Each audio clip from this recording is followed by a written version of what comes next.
Hi, my name is Bear, and let's start with Disco Elysium. This is one of the greatest role-playing experiences you will ever have, but play it only if you like reading a lot and like games without combat. You will not find any here. Well, I mean combat that is not a result of your dialogue choices. Your character will do things automatically based on the decisions you make, and those decisions of yours are not always very smart, and Disco Elysium just lets you do stupid things, which is kinda scary because suddenly you may realize that you just wanted to test the waters, but instead you actually made the decision that will have grim consequences. And by grim, I mean really grim. On some of those occasions, the game just ends. You may see game over screen without even playing an hour. And the game is like, I told you, but you pushed me hard, so the consequences are yours to swallow. yeah, actually Disco Elysium has 3 different endings and 12 unique game overs. Those I talked about before. So always, and I mean always, think twice before doing something stupid. And then think twice while playing Disco Elysium as well. Because no matter how stupid the decision you want to make is, the game may let you do it. Icewind Dale Enhanced Edition. Made with the same Infinity engine as a classic Baldur's Gate, Icewind Dale is a more battle-oriented game. You'll find less side quests and less story, but you will enjoy an amazing atmosphere because the game is really detailed. Also, the party is entirely player-made with no other NPCs offering to join at any given moment. Although this is an Enhanced Edition, don't expect anything fancy or modern. Yeah, graphics are improved, quick loot is implemented, all the expansions are here, and even quests you never seen before. But those are not new quests. They were just cut off from the original release back in 2000s. So this remaster is like a new paint on an old building. The face is new, but the body is old and it plays like an old game as well. Be aware of that. Solasta, Crown of the Magister. Here you will take control of 4 heroes, each with unique skills that complement one another. Every hero express themselves in the adventure, making each action and dialogue choice a dynamic part of the story. Although if you are expecting a dialogue worthy of Lord of the Rings narrative, aim a bit lower, somewhere where Hobbit is. Also here you will create your heroes just as you would in pen and paper game, choosing your race, class and personality. Sadly, the slider of your ding-dong is not available here, and it's a huge flaw for this game. Some say the only flaw, because the game has very positive reviews on Steam and was very warmly met by the fans of the genre. Torment, Tides of Numenera. I have to say that while the game is inspired by this classic game, Tides of Numenera doesn't share the lore of Planescape Torment. Instead it shares the composer Mark Mungin, a dude who created music not only for Planescape Torment but also for Fallout 1 and 2. So in game you will hear about 50 different music tracks made by him. So here your words, choices and actions are your primary weapons, meaning that this game consists mostly of reading and talking rather than fighting. World of Numenera is really impressive. Hand-drawn original setting filled with offbeat and unpredictable items to use in and out of battle, and also cool feats of magic. Powered by technology used in the award-winning Pillars of Eternity, the game provides numerous wonders and impressive locations for you to explore. People are talking that one of the best parts of Numenera is the character creation process, good leveling mechanics and interesting NPCs, but boy oh boy, there are so many comments ranting about the reading part.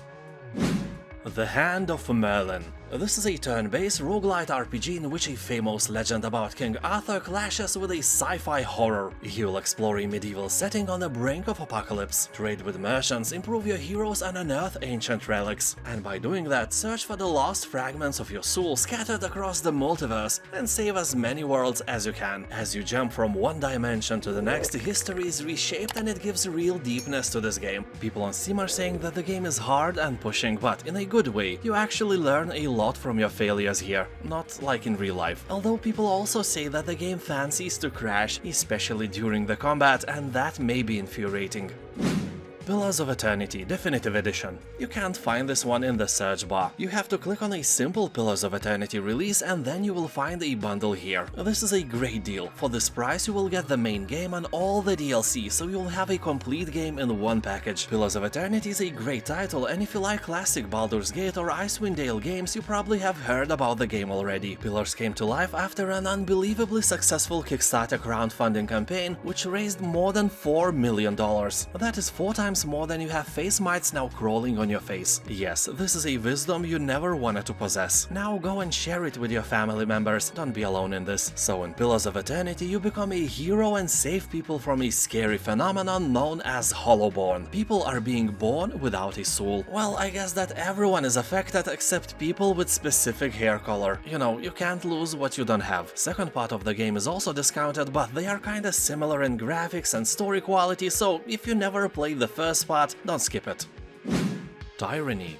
Like Pillars of Eternity or Fallout New Vegas, it is created by the narrative masterminds at Obsidian Entertainment. Tyranny is a classic-styled RPG with an original story shaped and molded by your actions. Cool thing is that here you will play as an influential villain. You can choose to stay on the evil path or defy your dark master and take a turn to a light side after all. Game looks great, it's really aesthetically pleasing to the eye, and reviews on Steam are very positive as well. You have to scroll hard to find any bad ones. As people say, this game plays just like Baldur's Gate, so if you like the classics, you probably won't be disappointed with this one as well. Although be prepared to read a lot. This is more like a book than an actual game. You will get your fighting portion as well, but it is a slow-paced game. Make sure that you have several hours of free time before you sit down with it. And I mean it, when I played it for the first time, I had 2 hours of free time and it felt like I hadn't even started the game. Vagrus, the Riven Realms. When I was a teenager long time ago, I always tried to invent some board games in the image of Dungeons & Dragons or GURPS. I created maps and heroes on paper, made artifacts with backstories, and when I saw Vagrus for the first time, I realized what it reminds me of. It looks like all those games I invented back then came to life in this professionally made story-rich game. That is honestly more of a story than a game. Although keep in mind that Vagrus is a very hard game. If you are looking for a casual experience, it is definitely not a good choice for you. So here you'll find a vast realm to explore, filled with unique locations, strange factions, and a colorful cast of characters. The continent is a wasteland riddled with arcane anomalies, swarming with twisted monsters, and haunted by roaming undead even after long centuries of rebuilding. People on Steam are saying that this is a beautiful game, but only for those with the patience and critical thinking. Despite that, the combat here is very basic and based on RNG, so don't expect miracles. Underrail.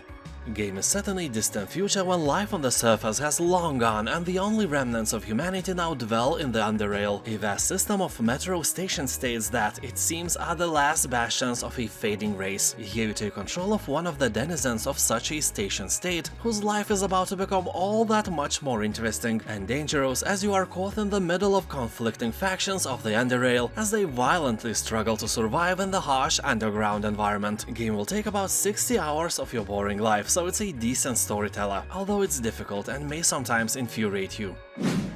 Black Geyser, Couriers of Darkness.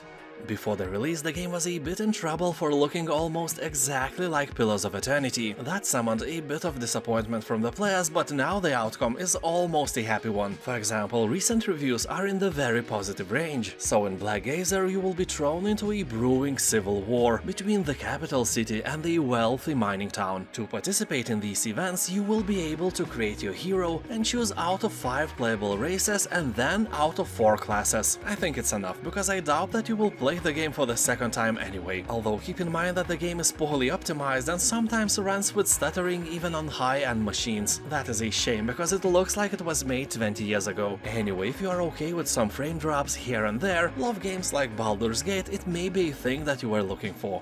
And if you like the Steam Spring Sale video, there is another. Click on it, let's continue our journey, let's be friends with benefits. Thank you for watching, have a nice day, and I'll see you next time. Bye!